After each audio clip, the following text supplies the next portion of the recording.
पुरानी हवेली कुल्लू घाटी के ऊपर एक पहाड़ी पर थी। स्थानीय लोग उसके भयानक अतीत के किस्से फुसफुसाते थे। वे एक ऐसे परिवार की बात करते थे जो शापित था। उनकी आत्माएं ढहती दीवारों के भीतर फंसी हुई थीं। ऐसा कहा जाता था कि जिस किसी ने भी हवेली के भीतर रहने की हिम्मत की, उसे कभी शांति नहीं मिली। फुसफुसाहटों में उन परछाइयों की बात की जाती थी जो चांदनी में नाचती थीं और खाली हॉल में गूंजने वाली बेजुबान आवाजों की। हवेली एक भूली हुई त्रासदी के मूक प्रमाण के रूप में खड़ी थी। एक ऐसी जगह जहां जीने वाले कदम रखने की हिम्मत नहीं करते थे। सालों तक हवेली वीरान पड़ी रही। उसके रहस्य धूल और क्षय की परतों के नीचे दबे रहे। शहरवासी इससे बचते थे। उनका डर एक ऐसी चीज थी जो ऊंचे रास्तों से चिपकी हुई थी। लेकिन हवा पर फुसफुसाहट सबसे दूर के कानों तक पहुंचने का एक तरीका है। और ऐसा ही हुआ कि कुल्लू की प्रेतबाधित हवेली की कहानी मीरा नाम की एक युवा विधवा तक पहुंची। मीरा ने अपने छोटे बेटे रोहन को पास बिठाया हुआ था। पति के गुजरने के बाद से जिंदगी बेरहम हो गई थी। वह एक ऐसी जगह की तलाश में थी जिसे वह घर कह सके। एक ऐसी जगह जहां वह और रोहन अपनी जिंदगी फिर से बना सकें। जब उसने सुना कि एक भव्य हवेली बहुत कम कीमत पर मिल रही है, तो उसे उम्मीद की किरण दिखाई दी।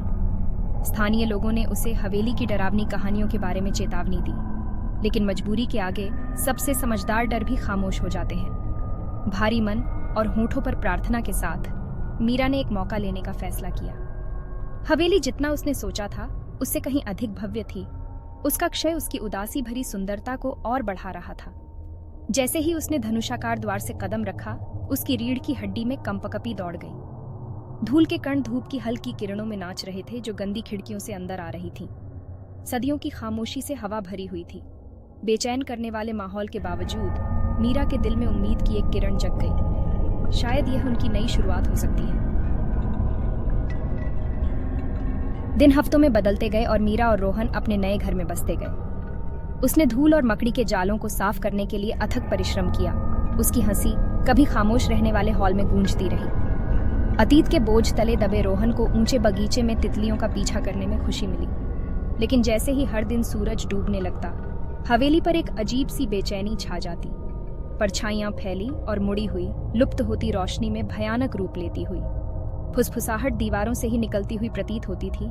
ऐसी फुसफुसाहटें जो मीरा की रीढ़ की हड्डी को ठंडा कर देती थी। उसने अपने डर को तर्क संगत बनाने की कोशिश की। अजीबोगरीब घटनाओं का श्रेय घर की उम्र और अपनी अति सक्रिय कल्पना को दिया। लेकिन गहरे में संदेह का एक बीज बोया गया था। ऐसा लग रहा था कि हवेली उतनी वीरान नहीं थी जितना उसने सोचा था। एक दोपहर जब रोहन बगीचे में खेल रहा था, उसकी हंसी अचानक बंद हो गई। मीरा दौड़ती हुई बाहर गई तो देखा कि वह जमीन पर किसी चीज को घूर रहा है। उसका चेहरा सदमे से पीला पड़ गया है। यह एक सुंदर काली चिड़िया थी। उसके इंद्रधनुषी पंख सुस्त और बेजान थे। रोहन ने उसे धीरे से उठाया। उसकी छोटी सी भौहें चिंता में सिकुड़ गईं। माँ, चिड़िया क्यों सो रही है? उसने पूछा। उसकी आवाज मुश्किल से फुसफुसाहट थी। मीरा का दिल दहल गया। उसके पास उसका कोई जवाब नहीं था। चिड़िया बिल्कुल स्वस्थ लग रही थी। चोट का कोई निशान नहीं था। ऐसा लग रहा था जैसे वह बस आकाश से गिर गई हो।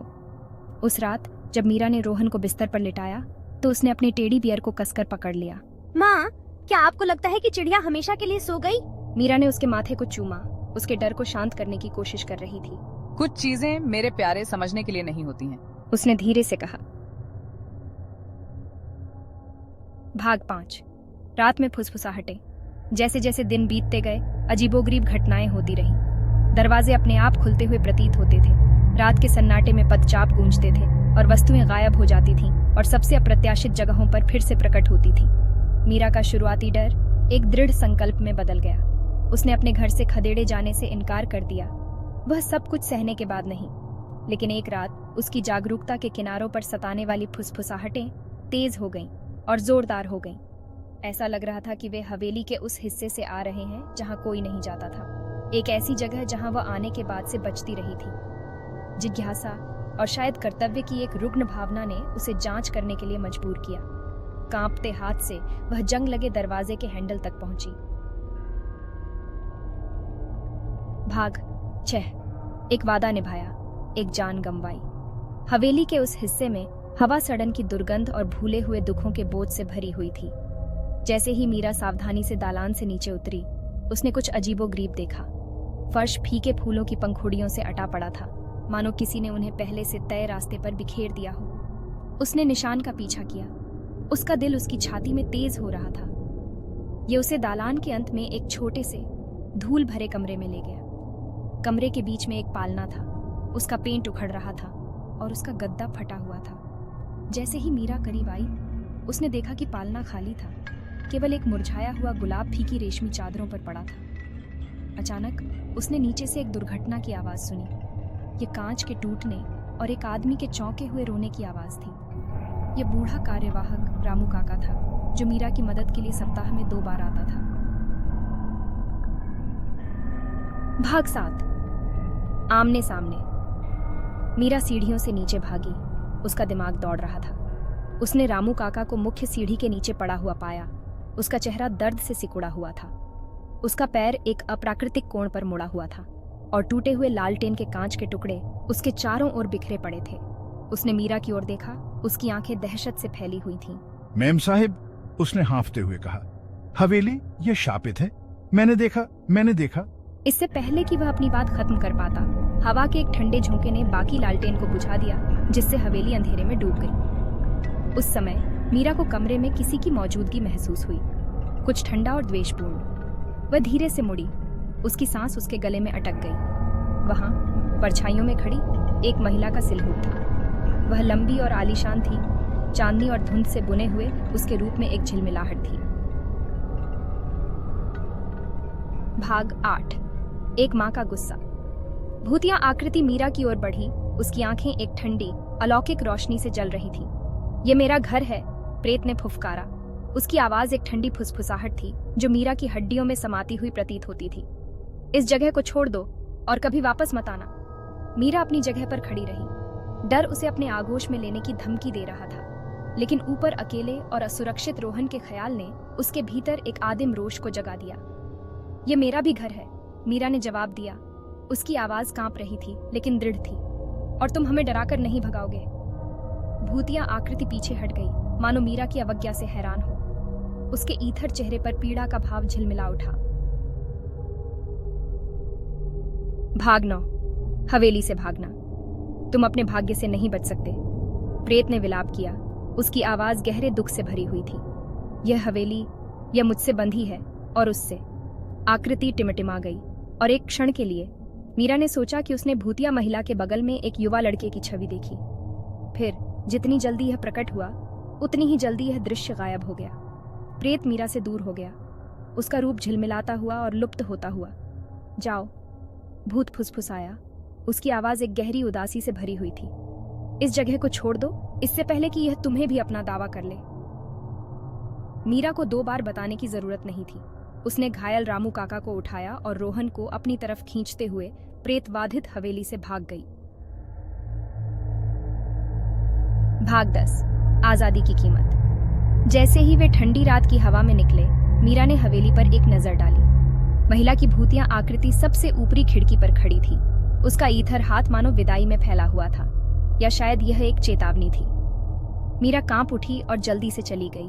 रोहन का छोटा हाथ उसके हाथ में कसकर जकड़ा हुआ था। वे तब तक नहीं रुके जब तक वे गांव की सुरक्षा तक नहीं पहुंच गए। गांव वाले, जो लंबे समय से हवेली के रहस्यों से डरते थे, मीरा की कहानी सुनकर चौंक गए।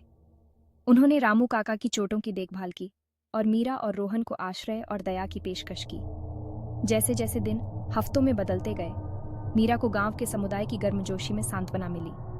उन्होंने उसके पति के लिए उसके दुख को साझा किया और रोहन को वह प्यार और हंसी दी जिसकी उसे सख्त जरूरत थी। भाग 11। हवेली बाकी है। मीरा प्रेतबाधित हवेली में बिताए अपने समय को कभी नहीं भूली।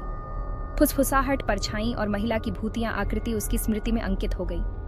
उसने गांव के बुजुर्गों से सीखा कि हवेली कभी एक धनी परिवार की थी जो एक दुखद आग में मर गया था। उनका इकलौता बेटा, राज नाम का एक युवा लड़का, भी आग में मर गया था। कहा जाता था कि परिवार की आत्माएं शांति न पा सकने के कारण हवेली की दीवारों के भीतर फंसी हुई थी और इसलिए पहाड़ी पर बनी हवेली वीरान पड़ी रही, एक भूली हुई त्रासदी का एक मूक स्मारक। मीरा और रोहन अंततः आगे बढ़े, अतीत की छाया से दूर एक नए शहर में अपने जीवन का पुनर्निर्माण किया। लेकिन कभी कभी रात के शांत घंटों में मीरा खुद को भूतिया महिला और उसके बेटे के बारे में सोचती हुई पाती, जो उनके शाश्वत दुख में फंस गए थे, और वह प्रार्थना करती कि एक दिन वे भी शांति पा सकें।